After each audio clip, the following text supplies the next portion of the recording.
सत श्री अकाल दोस्तों, मैं हाँ कोमल सेंट सोल्जर टाइम्स तो अज साडे नाल जुड़ चुके ने मैडम मानवी जो कि एक कवित्री ने और बहुत सारे लेख उन्होंने लिखे ने और गोल्ड मैडलिस्ट भी रह चुके हैं। सो आओ असीं उन्हां दे नाल करदे हां गलबात ते जाणदे हां उन्हां दी जिंदगी दा सफ़र किन्हां तो वो प्रेरित होए और किन्हां तो वो इंस्पायर होए। आओ फिर करदे गल मानवी मैम नाल।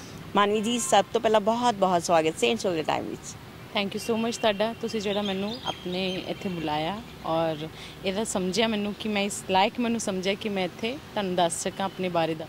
मानवी मैम अपनी जर्नी बारे थोड़ा दसो। मैम मेरी जिहड़ी जर्नी है ना वो मेरी 6th स्टैंडर्ड तो मेरी स्टार्ट हो गई सीगी। मैं 6th स्टैंडर्ड तो लेख लिखने शुरू कर दिते सीगे तां रेडियो स्टेशन 'च मैं प्रोग्राम देण लग पई सीगी 6th स्टैंडर्ड तो। हाँ जी 6th स्टैंडर्ड तो। बड़ी छोटी उम्र तुसीं भी बड़ा नामना खटिया है, किन्हां तो इंस्पायर होए? मेरे अपने फादर तो, मेरे फादर खुद लिखते सीगे, उन्हां तो मैं इंस्पायर हुई सीगी। तो मेरे खुद दी भूआ जी रेडियो स्टेशन दे विच काम करते सीगे तो मैनूं फिर सी कि जे वो कर सकदे तो असीं क्यों नहीं कर सकते। बस उत्तों भी शुरू हो गया सीगा। हमेशा जदों भी कोई इंसान किसी काम नूं हथ पाउंदा है, चाहे वो लेखनी का काम होवे चाहे कोई भी किता होवे, फिर जे कविता की गल करिए तो कहते हैं सब तो पहला उन्हां दी लाइफ विच गुरु होना बहुत ज़्यादा जरूरी है जो उन्हां नूं लाइन बाय लाइन एक एक मुखड़ा सिखाउंदा है कि किवें असीं लिखना है, किवें पोज देना है तो किवें कोमा करना। इट मीनस लिखना किद्दां शुरू होया ते किन्हां तो इंस्पायर होए और कौन ने उन्हां दे गुरु? मेरे गुरु तो मेरे फादर ही सब तो पहला, उस तो बाद मेरी teacher Neelam Mittu ma'am and Raj ma'am HME college दे विच वो है लैक्चरर सीगे, मेरी MA च मैनूं पढ़ाते सीगे। उन्होंने वो मैनूं हमेशा ही इंस्पायर करते रहे कि नहीं इनू इदां नहीं तू इदां लिख।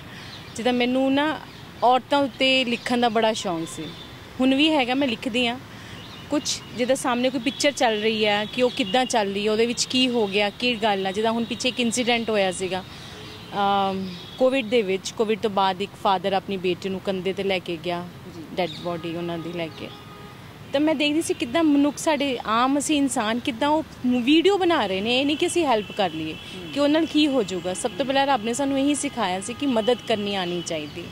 मैं उन्हां दे उत्ते भी कविता लिखी सी कि अजकल दे साडे असीं इंसान अपनी इंसानियत ही भुल गए। बिल्कुल सही गल।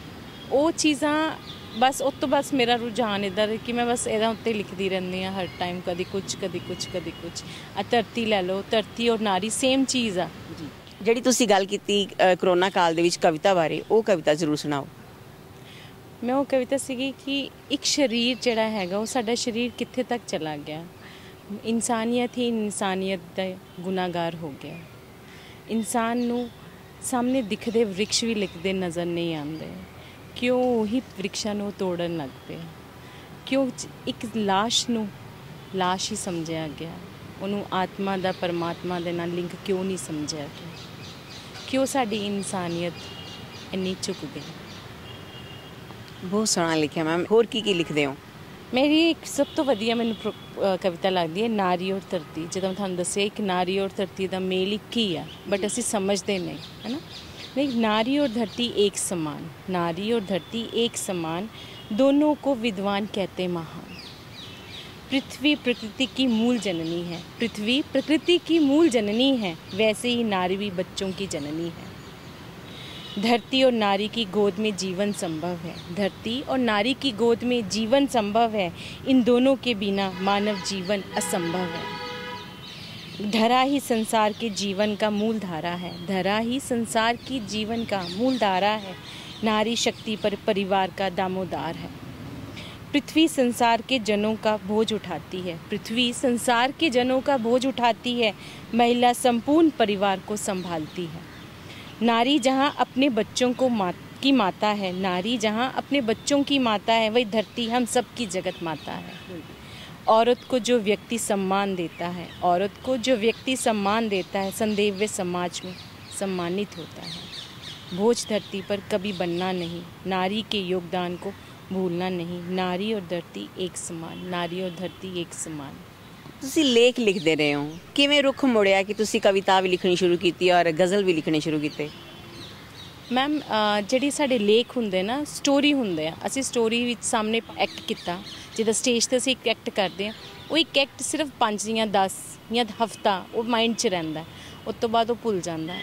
ਕਵਿਤਾ ਹਮੇਸ਼ਾ ਸਾਡੇ ਦਿਲੋਂ ਦਿਮਾਗ 'ਚ ਰਹਿੰਦੀ ਹੈ, ਸਾਡੇ ਅੰਦਰ ਤੱਕ ਝੰਜੋੜ ਦਿੰਦੀ ਹੈ, ਕਿਉਂਕਿ ਉਹਦੇ ਅੰਦਰ ਸਾਡੀ ਫੀਲਿੰਗਸ ਹੁੰਦੀਆਂ, ਸਾਡੇ ਦਰਦ ਹੁੰਦੇ, ਉਹ ਸਾਹਮਣੇ ਕੋਈ ਪਕਸ਼ੀ ਵੀ ਉੜਦਾ ਪਿਆ ਨਾ, ਉਹਦੇ ਅੰਦਰ ਚੀਹਾੜ 'ਚ ਵੀ ਉਹਦੇ ਦਰਦ ਹੈਗਾ ਨਾ, ਉਹ ਵੀ ਸਾਨੂੰ ਅਹਿਸਾਸ ਹੋ ਜਾਂਦਾ ਕਿ ਉਹ ਕਵਿਤਾ 'ਚ ਇੱਦਾਂ ਦੀ ਵਰਡਿੰਗ ਆਈ ਸੀ। ਜੀ ਬਿਲਕੁਲ, ਇਹ ਗੱਲ ਤਾਂ ਬਿਲਕੁਲ ਸਹੀ ਹੈ, ਕਿਉਂਕਿ ਜੋ ਅਸੀਂ ਲੇਖ ਲਿਖਦੇ ਹਾਂ ਜਾਂ ਫਿਰ ਜੋ ਕਵਿਤਾ ਲਿਖਦੇ ਹਾਂ, ਗਜ਼ਲ ਲਿਖਦੇ ਹਾਂ, ਤਾਂ ਦਿਲ ਦੀਆਂ ਫੀਲਿੰਗਸ ਹੁੰਦੀਆਂ ਨੇ। ਫੀਲਿੰਗਸ ਹਰ ਇਨਸਾਨ ਦੇ ਅੰਦਰ ਹੁੰਦੀਆਂ, ਪਰ ਉਸ ਨੂੰ ਇੱਕ ਅਕਸ 'ਤੇ ਉਤਾਰ ਦੇਣਾ, ਇੱਕ ਕਾਗਜ਼ 'ਤੇ ਉਤਾਰ ਦੇਣਾ, ਉਹ ਕਿਸੇ ਦੀ ਗੱਲ ਹੈ, ਉਹ ਕਲਮ ਦੀ ਗੱਲ ਹੈ, ਕਿਉਂਕਿ ਕਲਮ ਵਿੱਚ ਬਹੁਤ ਵੱਡੀ ਤਾਕਤ ਹੈ। ਕਲਮ ਦੇ ਨਾਲ ਹਰ ਅਸੀਂ ਆਪਣੇ ਦਿਲ ਦੀ ਫੀਲਿੰਗ ਨੂੰ ਜ਼ਾਹਿਰ ਕਰ ਸਕਦੇ ਹਾਂ। ਕਿੰਨੀਆਂ ਹੁਣ ਤੱਕ ਤੁਹਾਡੀਆਂ ਕਵਿਤਾਵਾਂ ਛਪ ਚੁੱਕੀਆਂ ਨੇ? ਮੇਰੀਆਂ ਕਵਿਤਾਵਾਂ 100 ਤੱਕ ਛਪ ਚੁੱਕੀਆਂ ਨੇ, ਜੋ ਅਖਬਾਰ 'ਚ, ਮੈਗਜ਼ੀਨ 'ਚ।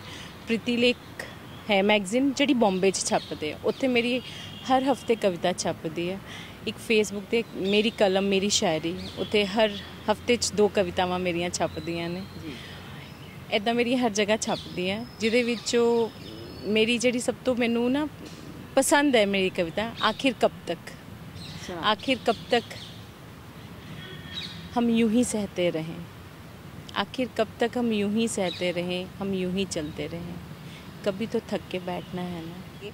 मैम अक्सर जो कवि हुंदा है जो वो लिखता है तो उन्हें गुनगुनाउण दा भी शौक है, कुछ कोई इदां दी कविता या कुछ इदां दा तुसीं लिखिया होवे, जी गज़ल भी लिखदे हो, कुछ गुनगुनाया भी होवे?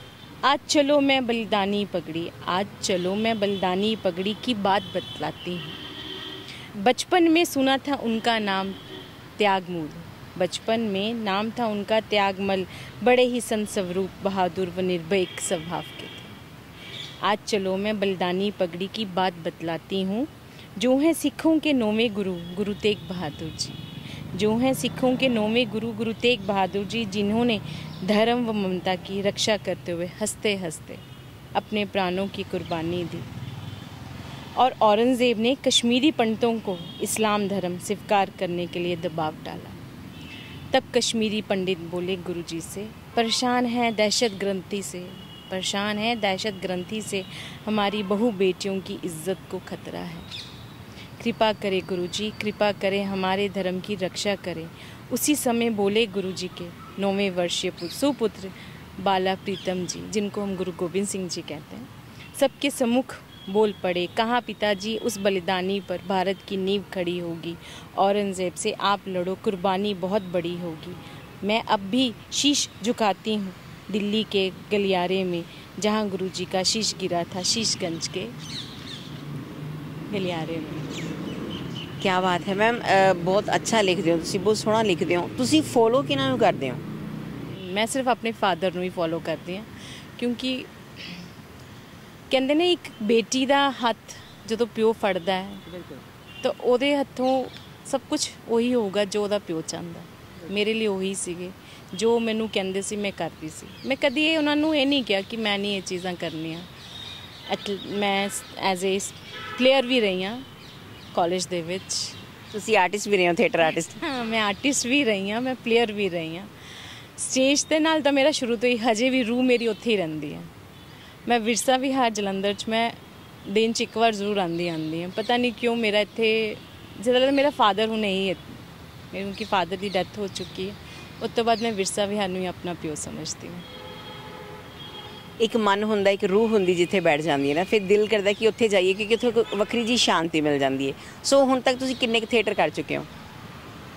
ਇੰਟਰਨੈਸ਼ਨਲ ਲੈਵਲ ਤੱਕ ਮੈਂ ਥੀਏਟਰ ਕੀਤਾ ਹੋਇਆ। ਮੈਂ ਕੈਲੀਕਟ ਗਈ ਹਾਂ, ਊਟੀ ਗਈ ਹਾਂ, ਹੋ ਗਏ 15-20 ਤਾਂ ਮੈਂ ਕਰ ਚੁੱਕੀ ਹਾਂ ਥੀਏਟਰ। ਤੇ ਹੁਣ ਤੋਂ ਲੈ ਕੇ ਪਹਿਲਾਂ ਤੱਕ ਕੀ ਚੇਂਜ ਆਇਆ ਥੀਏਟਰ ਲਾਈਨ ਵਿੱਚ? ਬਹੁਤ ਚੇਂਜਿਸ ਆ ਗਏ। ਪਹਿਲਾਂ ਥੀਏਟਰ ਦੀ ਪੂਜਾ ਹੁੰਦੀ ਸੀ, ਹੁਣ ਨਹੀਂ ਹੁੰਦੀ। ਹੁਣ ਥੀਏਟਰ ਨੂੰ ਕੋਈ ਸਮਝਣ ਦੀ ਕੋਸ਼ਿਸ਼ ਹੀ ਨਹੀਂ ਕਰ ਰਿਹਾ, ਸਭ ਨੱਠ ਰਹੇ ਨੇ। ਕੋਈ ਬਾਹਰ ਜਾਣ ਨੂੰ ਤਿਆਰ ਬੈਠਾ ਹੈ, ਕੋਈ ਹਾਲੀਵੁੱਡ ਜਾਣਾ, ਕੋਈ ਬਾਲੀਵੁੱਡ ਜਾਣਾ, ਕੋਈ ਇਹ ਨਹੀਂ ਕਹਿੰਦਾ ਕਿ ਅਸੀਂ ਸਟੇਜ ਤੋਂ ਅੱਗੇ ਜਾਈਏ। ਸਟੇਜ ਨੂੰ ਅਸੀਂ ਭੁੱਲ ਹੀ ਗਏ ਹਾਂ, ਕਿਉਂਕਿ ਸਾਡੀ ਮਾਂ ਤਾਂ ਇਹੀ ਹੈ ਨਾ। ਇਹ ਸਾਡੀ ਧਰੋਹਰ ਹੈ। ਬਿਲਕੁਲ, ਇਹ ਸਾਡੀ ਧਰੋਹਰ ਹੈ। ਇੱਥੋਂ ਹੀ ਅਸੀਂ ਸਿੱਖਿਆ। ਅੱਜ ਜੇ ਮੈਂ ਕਵਿਤਾ ਲਿਖਦੀ ਹਾਂ, ਮੈਂ ਕੁਝ ਲਿਖਦੀ ਹਾਂ, ਤਾਂ ਮੈਂ ਇੱਥੋਂ ਹੀ ਸਿੱਖਿਆ, ਕਿਉਂਕਿ ਮੈਂ ਇੱਕ ਕਲਾਕਾਰ ਹਾਂ। ਕਲਾਕਾਰ ਆਪਣੇ ਅੰਦਰੋਂ ਕਲਾਕਾਰ ਜਦ ਖਤਮ ਕਰ ਦਿੰਦਾ ਨਾ, ਤਾਂ ਸਾਡੇ ਅੱਗੇ ਬਨਾਵਟੀ ਚੀਜ਼ਾਂ ਰਹਿ ਜਾਂਦੀਆਂ, ਹੋਰ ਕੁਝ ਨਹੀਂ ਰਹਿੰਦਾ। ਸੋ ਸਪੈਸ਼ਲ ਥੈਂਕਸ ਕਰਦੇ ਹਾਂ ਅਸੀਂ ਮਾਨਵੀ ਮੈਮ ਦਾ, ਜਿਨ੍ਹਾਂ ਨੇ ਆਪਣੇ ਬਾਰੇ ਇੰਨਾ ਕੁਝ ਦੱਸਿਆ ਔਰ ਆਪਣੇ ਬਾਰੇ ਉਹ ਗੱਲਾਂ ਨੂੰ ਸਾਡੇ ਰੂਬਰੂ ਜ਼ਾਹਿਰ ਕੀਤਾ, ਜਿਨ੍ਹਾਂ ਗੱਲਾਂ ਨੂੰ ਉਹਨਾਂ ਨੇ ਆਪਣੇ ਦਿਲ 'ਚ ਦਬਾ ਰੱਖਿਆ ਸੀ। ਇੱਕ ਕਲਾਕਾਰ ਜੇ ਕਲਾਕਾਰ ਆਪਣੀ ਕਲਾਕਾਰੀ ਨੂੰ ਜ਼ਿੰਦਾ ਨਹੀਂ ਰੱਖੇਗਾ ਤੇ ਕਲਾਕਾਰ ਵੀ ਮਰ ਜਾਏਗਾ। ਕਲਾਕਾਰ ਨੂੰ ਜ਼ਿੰਦਾ ਰੱਖਣਾ ਤੁਹਾਡਾ ਫਰਜ਼ ਹੈ, ਤੁਹਾਡੀ ਜ਼ਿੰਮੇਵਾਰੀ ਹੈ, ਇਹ ਤੁਹਾਡੀ ਧਰੋਹਰ ਹੈ, ਇਹ ਤੁਹਾਡੀ ਰੂਟਸ ਹੈ, ਤੁਹਾਡੀ ਜੜ ਹੈ। ਜੇ ਤੁਸੀਂ ਆਪਣੀ ਜੜ ਨੂੰ ਪੁੱਟ ਦੋਗੇ ਤੇ ਮੈਨੂੰ ਲੱਗਦਾ ਹੈ ਕਿ ਸਾਡਾ ਵਿਰਸਾ ਬਿਲਕੁਲ ਖਤਮ ਹੋ ਜਾਏਗਾ। ਸੋ ਵਿਰਸੇ ਨੂੰ ਬਚਾਉਣ ਦੀ ਲੋੜ ਹੈ। ਬਣੇ ਰਹੋ ਸੇਂਟ ਸੋਲ ਦੇ ਟਾਈਮ ਦੇ ਵਿੱਚ ਕੁਝ ਖਾਸ ਇਸੇ ਤਰ੍ਹਾਂ ਦੀਆਂ ਸਟੋਰੀਆਂ ਲੈ ਕੇ ਆਵਾਂਗੇ ਤੁਹਾਡੇ ਰੂਬਰੂ। ਮੈਂ ਕੋਮਲ, ਕੈਮਰਾਮੈਨ ਵਿਨੋਦ ਦੇ ਨਾਲ।